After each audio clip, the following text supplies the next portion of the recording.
Aridin's station hung in the void like a tarnished jewel, orbiting its gas giant with weary grace. Once, its gleaming surfaces had reflected the light of trade ships from 100 worlds, a proud monument to progress and prosperity. Now much of that brilliance had dulled. The wealth and power still clustered in the polished towers of the central sectors, but beyond those shining heights sprawled the dreg-shadowed warrens of neglect, where air scrubbers groaned and lights flickered. Like dying stars dot in one such forgotten corner, Astra Valen stared at her reflection in a cracked mirror bolted to a crooked wall. The pale glow from the failing strip light overhead washed her bluish skin into something wan and sickly. Her silver-white hair, usually her only vanity, hung in limp strands over her narrow shoulders. She tugged at the patched sweater clinging to her frame, its fabric a quilt of uneven repairs, the color long faded into anonymity. Her skirt barely reached her knees, frayed and thin, a garment that revealed too much of her elegant figure, and yet cloaked her in invisibility at the same time. She whispered to herself, as she had countless times before stepping into the world beyond the dregs. This is as good as it gets. Her antennae drooped, betraying her nerves, but she straightened them with an effort. Today could change everything. Today could be the end of hunger, the end of scraping by, the end of being overlooked.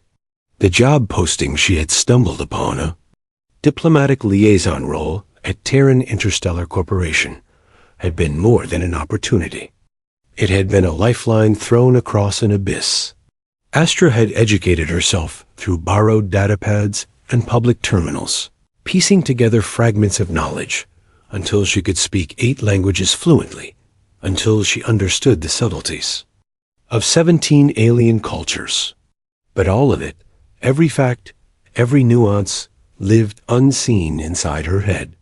Outwardly, she was just another Aerodani girl from the dregs in threadbare clothes. She clutched her worn datapad like a talisman as she boarded the tram. The journey was a pilgrimage of contrasts. Each district the tram slid through grew cleaner, brighter, the walls scrubbed, the advertisements polished, the people dressed in colors that gleamed under artificial sun lamps. By the time she reached the central hub, Astra felt smaller than ever, as though every eye could see the poverty clinging to her like dust. Terran Interstellar's headquarters loomed ahead, a vast monolith of polished steel and glass. Its spires reached toward the dome of the station, as though staking a claim on the sky itself. The doors whispered open at her approach, and she stepped into a lobby so vast it seemed to mock her very existence. The air smelled faintly of ozone and polished stone. Floors gleamed like water, and light cascaded down from sculpted panels high overhead. Behind a curved desk of brushed silver sat another Aerodani woman. Similar in species, yes, but everything else could not have been further apart. Her silver-white hair cascaded in perfect waves. Her futuristic attire shimmered in bold colors. Her lips gleamed with flawless paint. Her posture radiated confidence. Her beauty sharpened into a weapon. Violet eyes lifted as Astra approached. "Good morning," Astra said softly. "I'm here for the diplomatic liaison position." For the briefest moment, those eyes widened. Then the receptionist's lips curved into a smirk. "Are you now? I think you're looking for the charity center. 3 levels down." Her voice dripped with amusement, loud enough to carry. Heat rushed to Astra's cheeks as laughter stirred among those nearby. She tightened her grip on the datapad. "No, I have an appointment. Astra Valen." The receptionist made a show of checking her terminal, long nails clicking delicately against the screen. "Well, you are punctual." Her smirk deepened as giggles fluttered from passing employees. "Though our dress code is quite specific. Perhaps you misunderstood the nature of the position." Astra's throat closed. Her antennae curled inward as the laughter pressed against her from all sides. She was moments away from turning on. Her heel, abandoning everything, when a voice split the air like a blade of steel. "Is there an issue here, Miss Reacts?" Silence crashed over the lobby. The receptionist's mocking smile froze, her posture stiffening into brittle professionalism. Astra turned and found herself staring at a tall human man. His suit was sharp, perfectly cut, emphasizing the power of his build.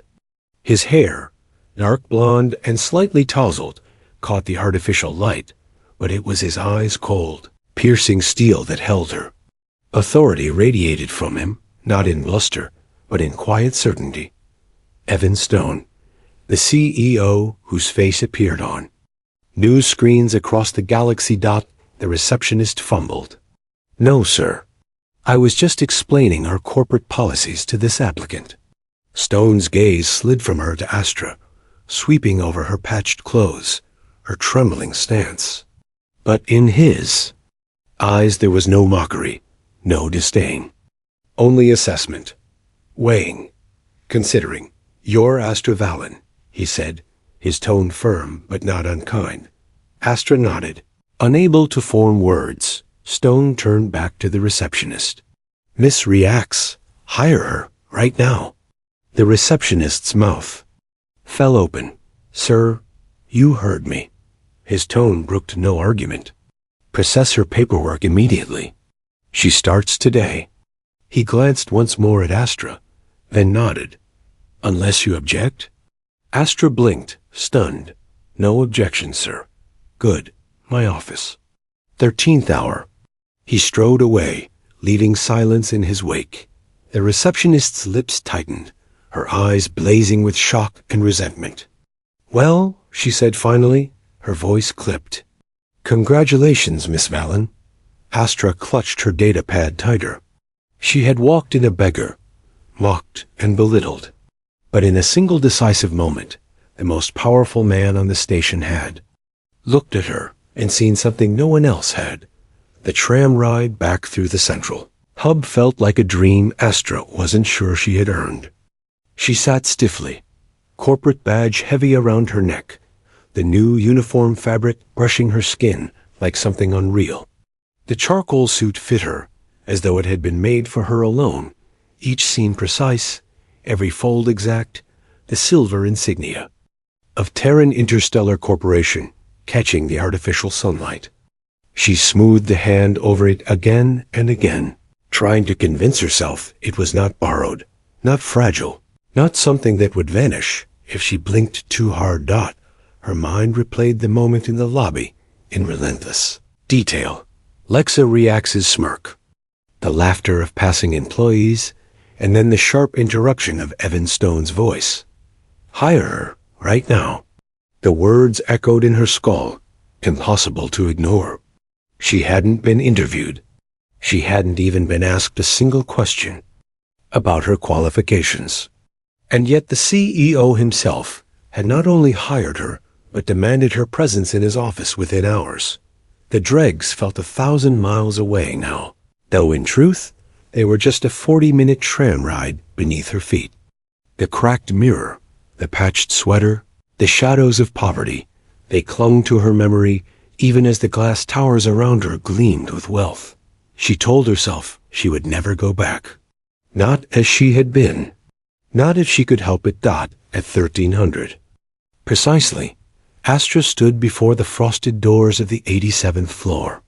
Stone's assistant, a human woman with sharp eyes and an aura of efficiency, glanced her over once before pressing her palm to the door panel. "He's ready for you." The office beyond was not the ostentatious chamber she had expected. It was austere, minimalist, its design emphasizing purpose over luxury. One wall was a sheer expanse of glass, displaying the curve of Eridan Station and the roiling bands of the gas giant beyond. A desk of polished stone sat near the center, its surface almost bare, save for a single active display projecting faint holographic light. Evan Stone stood with his back to her, hands clasped behind him, staring at the stars as though he owned them. "Miss Valen?" he said without turning. "Punctual. Good. Thank you for the opportunity, Mr. Stone." She was proud her voice held steady, though her heart pounded like a war drum. Though I must admit, I'm curious. You hired me without an interview. He turned at last, his steel-gray eyes finding her, assessing again with the same unwavering intensity she had felt in the lobby. I don't waste time on unnecessary procedures. I saw what I needed to see. Her antennae twitched nervously. And what was that, sir? A hint of a smile ghosted across his lips. Someone who doesn't belong in the dregs. Someone with potential. The words struck deeper than she expected, as though he had peeled back the skin of her life and exposed the truth beneath. You recognized where I'm from, she whispered. I make it my business to understand this station and its people, he replied, gesturing for her to sit. Please. She lowered herself into the chair across from him, its sleek design hugging her frame. He returned to his seat, hands steepled on the desk. Your file says you're self-educated. 8 languages, proficiency in 17 cultures. That's impressive, Astra blinked. My file? But I hadn't submitted the full application, only the preliminary form.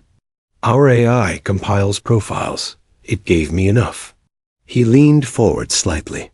What it didn't explain is why someone with your capabilities was living in the dregs, dressed in rags that should have been recycled decades ago. His bluntness made her flinch. She swallowed hard. I had limited options. My parents were researchers. They died when I was young, without connections, and as a non-human in a human-dominated sector. She trailed off, unwilling to sound like she was begging for sympathy. Stone nodded as though she had confirmed the theory. And yet, you found a way to educate yourself. Knowledge most in your position wouldn't even attempt to seek. Why? Her answer came without hesitation. Because knowledge is the one thing they can't take from you. For the first time, something flickered in his eyes' approval, maybe even respect. He tapped the desk, and a holographic projection bloomed between them. A shifting map of the galaxy, sectors glowing with Terran Interstellar's reach. Teak is expanding its diplomatic division, he said. We're negotiating access to the Proxima Centauri trade routes. The Centrans are difficult, prideful, suspicious of outsiders, especially humans. Astra's gaze sharpened. They value authenticity above all else. Their neural pathways process emotional cues differently. Deception isn't just distasteful to them, it's obvious. Stone's brows rose. You've studied them specifically? Among others, she admitted, her voice gaining strength. Their society is a paradox. Collective consciousness combined with fierce individualism. They honor honesty, even when it's painful. Exactly why I need someone like you, he said, swiping the hologram to reveal a sleek diplomatic vessel. They arrive in 3 days. You'll be part of the welcome team. With me.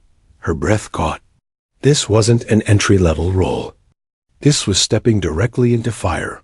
Sir, you're concerned about inexperience. Stone cut in. Don't be. Theory without application is useless, yes. But experience without insight is just as empty.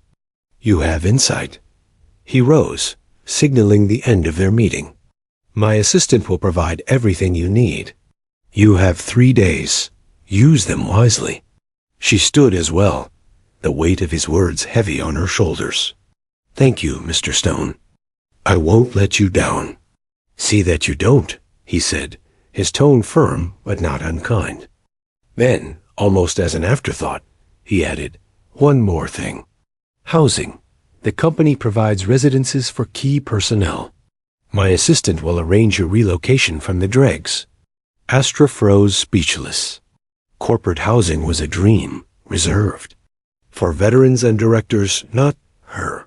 That's generous, she managed. It's practical, Stone corrected. You're an asset now, and I protect my assets. As she left his office, the polished walls reflected someone she barely recognized. standing straighter, eyes alight, wrapped in fabric finer than anything she had ever owned. For the first time in her life, Astra Valen didn't just see survival in her future. She saw possibility. The company housing tower rose like a blade of light into Eridan's artificial sky. For Astra, stepping into its glass-paneled lobby had been like walking into another world. The air smelled clean engineered, precise, humming with soft music and the low murmur of polished boots on marble floors. When the door to her assigned unit whispered open, she froze in disbelief. The apartment was small by corporate standards, but to her, it was palatial. Soft gray walls curved with built-in lights that adjusted to her movements. A bed draped in. Pristine linen gleamed in the corner. A terminal sat waiting, logged into the company's secured network. Even the view beyond the wide window seemed unreal. The sprawling rings of the gas giant framed against the steady pulse of stars. Astra stood there a long time, fingers pressed to the glass, as if afraid it might all vanish back into shadow. Comfort could not drown the unease swirling in her chest. Tomorrow she would begin official orientation, and not with strangers. She would face Lexa Reacts again. The memory of mocking laughter in the lobby still burned. Stone's command had saved her, but it had not erased the humiliation. Lexa would not forget, and certainly not forgive, being corrected so publicly by the CEO himself. The following morning, Astra dressed carefully in her new uniform, antennae quivering with nerves. She reminded herself, this is no longer the dregs. You belong here now. Yet the moment she entered the operations floor, her confidence faltered. Lexa Reacts was waiting. She leaned casually against her desk, violet eyes glittering like cut glass. Her uniform was tailored to perfection, her hair falling in flawless cascades. Around her, a cluster of employees murmured and laughed, waiting to see the exchange. Well, if it isn't our newest executive favorite, Lexa said, her voice honeyed and sharp.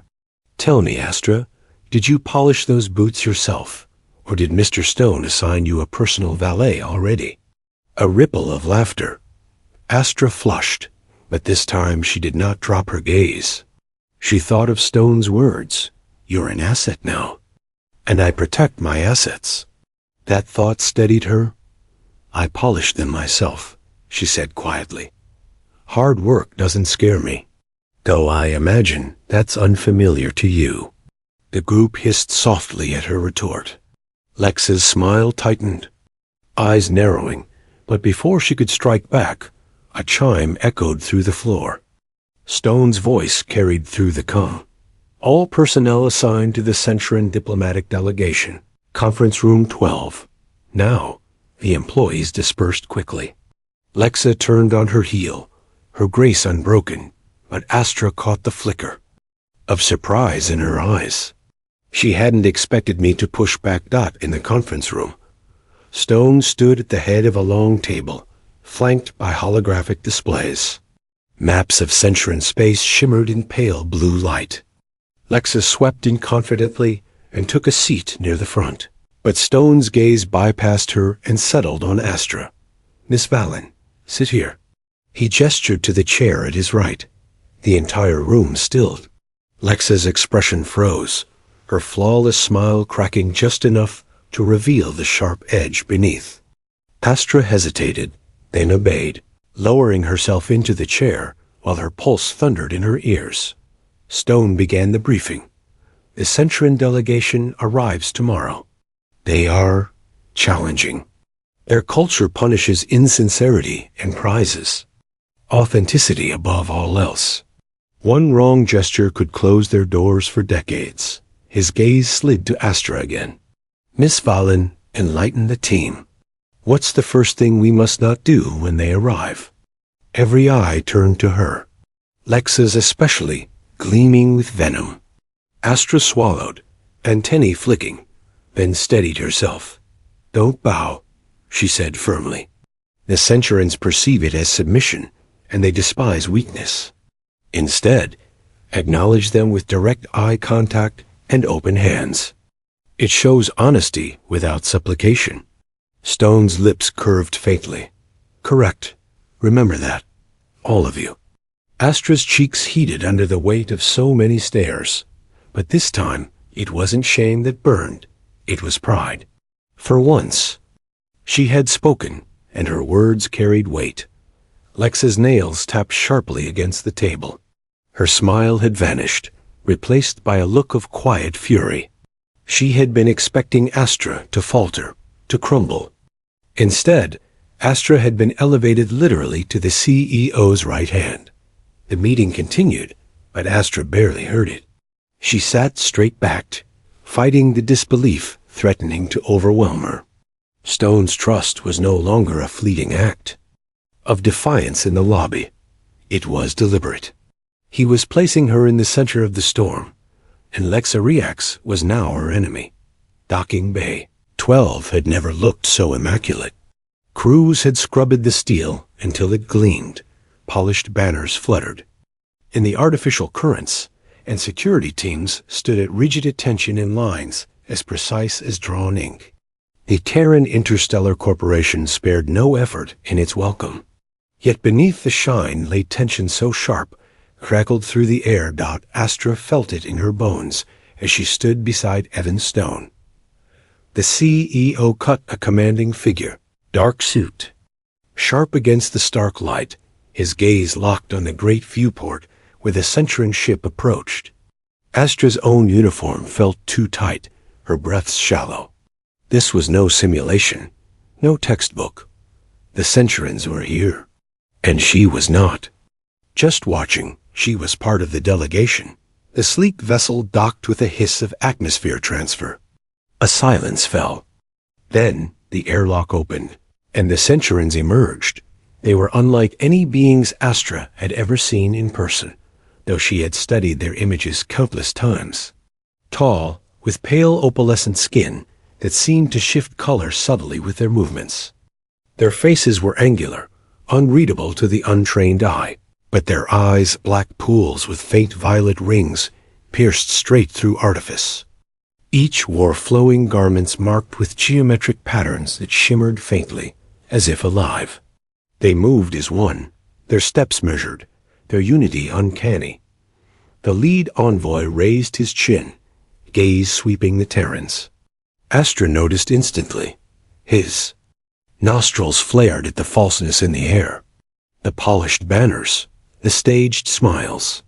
They will see this as a lie. Stone stepped forward, hands open at his sides in a gesture of honesty. His voice carried across the bay, even and calm. Envoys of Centura, welcome to Aridin Station. Terran Interstellar greets you with respect and openness. The envoy's gaze lingered, searching, unreadable. Then his eyes shifted to Astra. Her heart leapt into her throat. She felt every eye on her, Lexa's most of all, the silent dare. In that icy stare, now fail. Prove him wrong. Astra swallowed and stepped forward. Her voice trembled at first, but steadied as she spoke. Envoy, we thank you for honoring us with your presence. I know the Centurion people prize truth above ceremony, so I will not pretend this station is perfect. You've seen the fractures in its walls, the divisions in its streets. I was born in those divisions. I come from the dregs. A shocked murmur rippled through the Terran staff. Lexa's face paled, but Astra pressed on. I have no titles, no heritage to offer, only what I've studied and what I know. I can't match your centuries of wisdom, but I will not deceive you. I can only promise you this. We seek not to bind you with false words, but to walk beside you in honesty. The envoy studied her in silence. Then, for the first time, his lips curved in what might have been approval. He inclined his head, a subtle but unmistakable sign of respect. The other Centurions mirrored the motion. Stone's eyes flickered with something rare satisfaction. He gestured for Astra to step back at his side, and when she did, she caught Lex's expression, disbelief bordering on fury. The delegation moved forward, and the procession began. For the first time in decades, the Centurions had stepped willingly onto Terran ground. And it was not the flawless, polished receptionist who had opened the door. It was Astra Valen, the girl mocked for her clothes, the outcast from the Dregsdot, as the delegation disappeared into the grand corridors. Stone's voice dropped low, meant only for her. "You understand them better than most of my senior advisors," he murmured. "Remember this moment, Miss Valen. You didn't just impress them. You saved this company its first impression." Astra's pulse thundered with equal parts fear and exhilaration. She had done it. Against all odds, she had stood before the Diao, most discerning eyes in the galaxy, and been seen not as a fraud, not as a beggar, but as an equal. But she also felt the weight of what was to come. A single day's success did not win a treaty, and Lexa Riax's burning glare promised that her fight was only beginning. The negotiation chamber was built to impress. Oval walls of translucent alloy, shifting displays of terrain and centurin, star charts suspended in the air, a vast table of polished obsidian running down the center. The room was designed to scream power and sophistication, but Astra knew the Centurions would see through it. They always did. She sat 2 places down from Evan Stone, hands folded tightly in her lap, antennae twitching at every flicker of light. Across the table, Centurion envoys glided into their seats with the fluid precision of a single organism. Their leader, Envoy Koresh, allowed his dark gaze to rest on each human in turn, as though peeling away masks one layer at a time. When his eyes landed on Astra, they lingered for a fraction longer. Lexa Riax entered with the grace of someone walking a stage. Her uniform glittered with subtle embellishments, illegal modifications, Astra realized, designed to catch the eye. She settled herself opposite Astra, fixing a smile that was all teeth. "Envoy Koresh," Lexa began smoothly, bowing ever so slightly.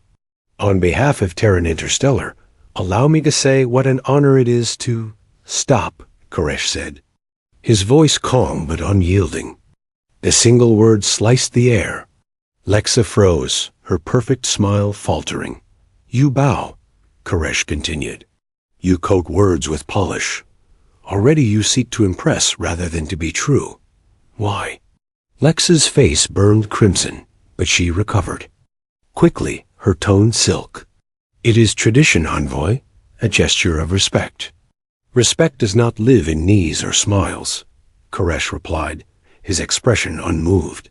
"Respect is a truth that stands without bending." The chamber pulsed with silence. Astra's throat went dry. She could almost feel Lexa's fury radiating across the table, but before the receptionist could pivot again, Stone's voice rang out. "Perhaps," he said, leaning back, "our junior diplomat would like to address your concern." Every head turned to Astra. She froze, panic gripping her chest. Junior diplomat? That wasn't her title. Yet Stone had just named it as fact, publicly, in front of both sides. Her breath shook, but she forced herself to meet Koresh's gaze. Those fathomless black eyes with their violet rings demanded more than platitudes. They demanded her, "Envoy?" "Koresh," she said softly. She bowed because it is her habit, not because it reflects her truth. Habits are hard to unlearn, even when we know they cause misunderstanding. But you are right, respect is not performance. Koresh tilted his head. "And what is it then, to you?" Astra inhaled, steadying herself. "Respect is risk. To speak honestly, even when you are afraid of being judged. To offer your truth without knowing if it will be accepted." A faint hum passed between the envoys, a vibration too subtle for most humans to notice. But Astra knew. They were conferring approval. Lexa's fingernails dug into the obsidian table, her smile rigid, her silence forced. Stone's eyes flickered, unreadable but sharp, and then he inclined his head toward Astra, as if to say, "Good?" Negotiation proceeded, but Lexa was diminished. Every time she tried to steer the conversation, Koresh redirected his gaze to Astra, asking for her interpretation.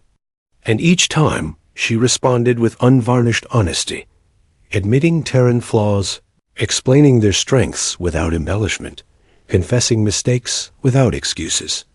Hours later, as the envoys finally rose, Koresh's eyes lingered on Astra once. "More. You wear no mask," he said. "We will consider your people's proposal, because of you." With that, the Centurions departed. The chamber doors sealed behind them, and only then did Lexa's mask shatter. "You," she hissed, her voice a venomous whisper. "You think this makes you better than me? You're nothing." A gutter rat in borrowed clothes, Astra's antennae stiffened. The old shame surged, but before it could choke her, Evan Stone rose. "That's enough, Reax." His voice was low, but carried the force of command. "Your conduct today was unbecoming of this company. Effective immediately, Miss Valen will serve as my direct attach to the Centurion delegation." The words dropped like a bomb. Astra's knees nearly buckled. Lexa's face drained of color, her mouth working soundlessly. Stone turned to Astra, his expression unreadable. "You've proven you can walk the line others cannot. Now you'll carry that weight officially." Astra wanted to speak, to protest, to question, but the words never came. Instead, she nodded, heart hammering in her chest, while Lexa Riak stood trembling with rage just beyond Stone's shadow. The war between them was no longer a quiet rivalry. It had become open battle. Night fell over Eridan Station like a steel shroud. The trade spires glowed faintly in the distance, but within the upper decks of the Terran Interstellar headquarters, the light was dim, corridors hushed. Astra sat in her new quarters, still stunned by the day's events. She traced her fingers over the company datapad issued to her that afternoon, its sleek glass surface glowing with the Terran insignia. Attached to the Centurion delegation. She whispered it aloud, as though speaking the words would make them real. Yet triumph carried with it a shadow. Lexa Riax's face at the end of the negotiations haunted her thoughts. A face not of defeat, but of calculation. Lexa had not left the chamber with grace. She had bowed her head to stone, but her eyes had burned with promise. This isn't over. And at WASN single quotes T. The next morning, Astra entered the council chamber, where the Centurions awaited in their private sanctum, a crystalline room with walls that shimmered faintly, tuned to their native resonance. No translator tech was allowed here, only direct speech, gesture, and truth. It was the heart of their diplomatic process. But as Astra approached the chamber doors, to company security, officers stopped her. "Your clearance has been revoked," one said flatly, eyes avoiding hers. Astra blinked. "What? That can't be right.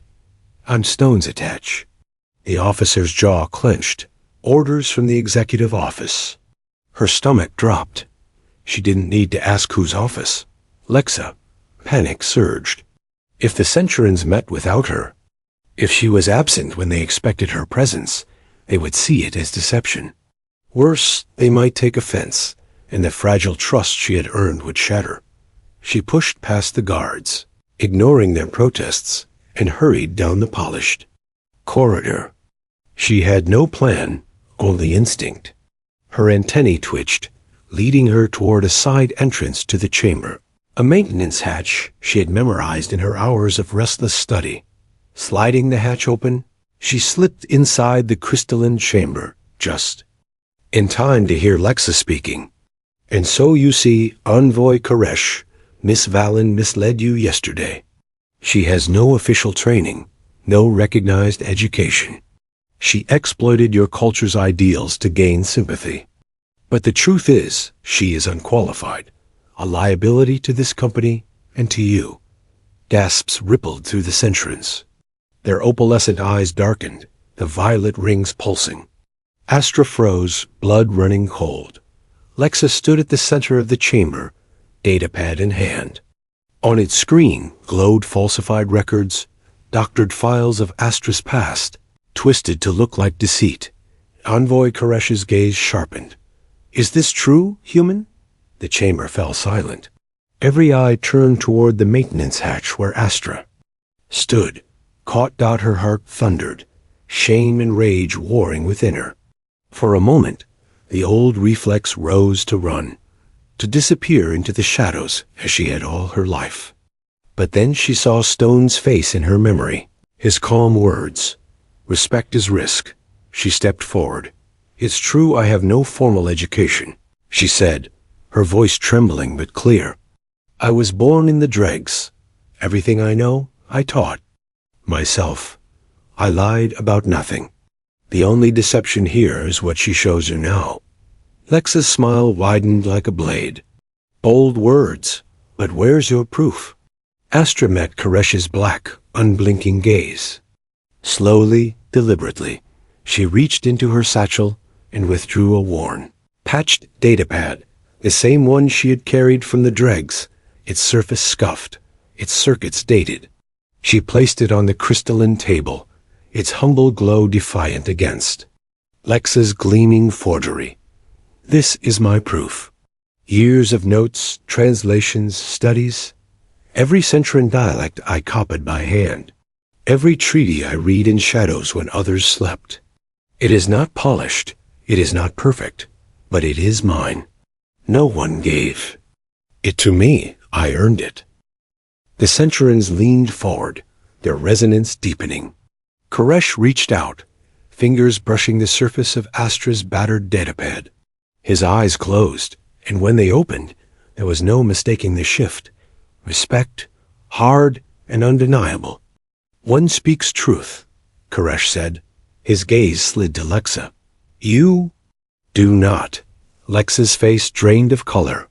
She tried to recover, her voice desperate. "Envoy, please, this is a misunderstanding. I only sought—" "Enough," Koresh thundered. The chamber vibrated with his command. "We will not be insulted with lies. Your station has one who honors truth. That is all we require." Stone's voice came from the doorway then, cold and final. "Security. Remove reacts." The guards seized her arms as she struggled, her once perfect composure dissolving into rage. Her voice echoed as she was dragged out, sharp with hatred. "This isn't the end, Valen. You'll fall, and I'll be there when you do." The door sealed. Silence settled, heavy and electric. Envoy Koresh placed Astra's datapad gently back into her hands. "A vessel may gleam, but it is the scarred one that proves it has survived. You are scarred, Astra Valen. That is why we will listen." And with those words, the negotiations shifted irrevocably. Astra, once mocked at a lobby desk, now stood at the center of an interstellar alliance, her enemy disgraced, her truth unbroken. The council chamber was empty now, save for the echo of footsteps and the faint hum of the crystalline walls returning to silence. Astra sat alone at the obsidian table, her battered datapad resting before her like a relic. The air still shimmered with the aftershocks of what had just unfolded Lexa's disgrace. Koresh's affirmation, the sudden weight of a future Astra had never imagined carrying. The doors hissed open. Evan Stone entered, his stride measured, his expression unreadable. For a long moment, he didn't speak. He simply regarded her with those sharp, calculating eyes that seemed always 3 moves ahead of everyone else. "You handled yourself well," he said at last. His voice was calm, but beneath it Astra caught a note of something rarer approval. "Better than most trained diplomats I've employed." Astra swallowed, her throat dry. "I only told them the truth." Stone nodded once. "And that," he said, "is exactly why I chose you." Her heart stumbled. "Chose me? You barely knew me." He leaned against the table, his shadow stretching long across its polished surface. "On the contrary, I knew exactly who you were the moment you walked into the lobby. Do you think I hadn't heard of the Dreg's autodidact?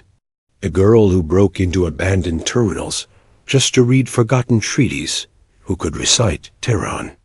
Law as though she'd lived it? I had people watching you, Astrovalin. I knew your name before you ever whispered it to reception. Her chest tightened. Then, why pretend? Why let me walk into that humiliation? Stone's gaze softened, if only slightly, because I needed to see if you would survive it. If you broke under Lex's cruelty, the Centurions would have broken you even faster. But you didn't. You stood. And when Koresh looked at you, I saw something I haven't seen in decades. A Terran who could face them without flinching. The words struck deep, a mixture of validation and unease. She had thought her fate an accident, a mercy snatched from pity. Now she realized it had been a test from the beginning. Before she could speak, the chamber walls shimmered. A soft resonance pulsed, and suddenly Envoy Koresh stood in the doorway, his presence filling the space like the weight of a star. You speak of tests, Koresh said, his voice low and resonant. Perhaps you should know the truth, Stone. It was not she we tested today. Stone's eyes narrowed. Explain. Koresh's gaze shifted between them, violet rings glowing faintly. We observed your station long before you invited us. We saw the fractures, the corruption, the polished lies. We asked ourselves, is Terran Interstellar worthy of trust? Then your young one stood before us, unmasked. We saw her truth. But more than that, we saw how you responded. Stone's face remained still, but his jaw tightened. You could have silenced her, Koresh continued. You could have chosen the one who bowed prettily, who flattered, who deceived. That is what we expected of a human magnate. But instead, you elevated the one with scars. His gaze settled on Astra now, heavy with meaning. And in that choice, you proved yourself. The chamber hummed with silence, a truth too vast to ignore. Stone exhaled slowly, almost a laugh, but not quite. So, all along, it was me under the lens. Koresh inclined his head.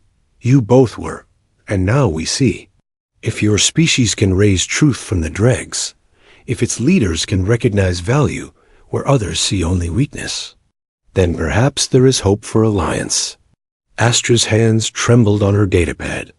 Her life, once confined to the shadows of broken corridors, had become the fulcrum of an interstellar future. Stone straightened, his expression unreadable once more. But when his eyes flicked to Astra, there was something new in them, something closer to respect than strategy. Koresh turned to leave, his final words reverberating like a promise. Remember this, Astrovalin. The stars bend not to the polished, but to the true. The chamber doors closed behind him, leaving Astra and Stone alone.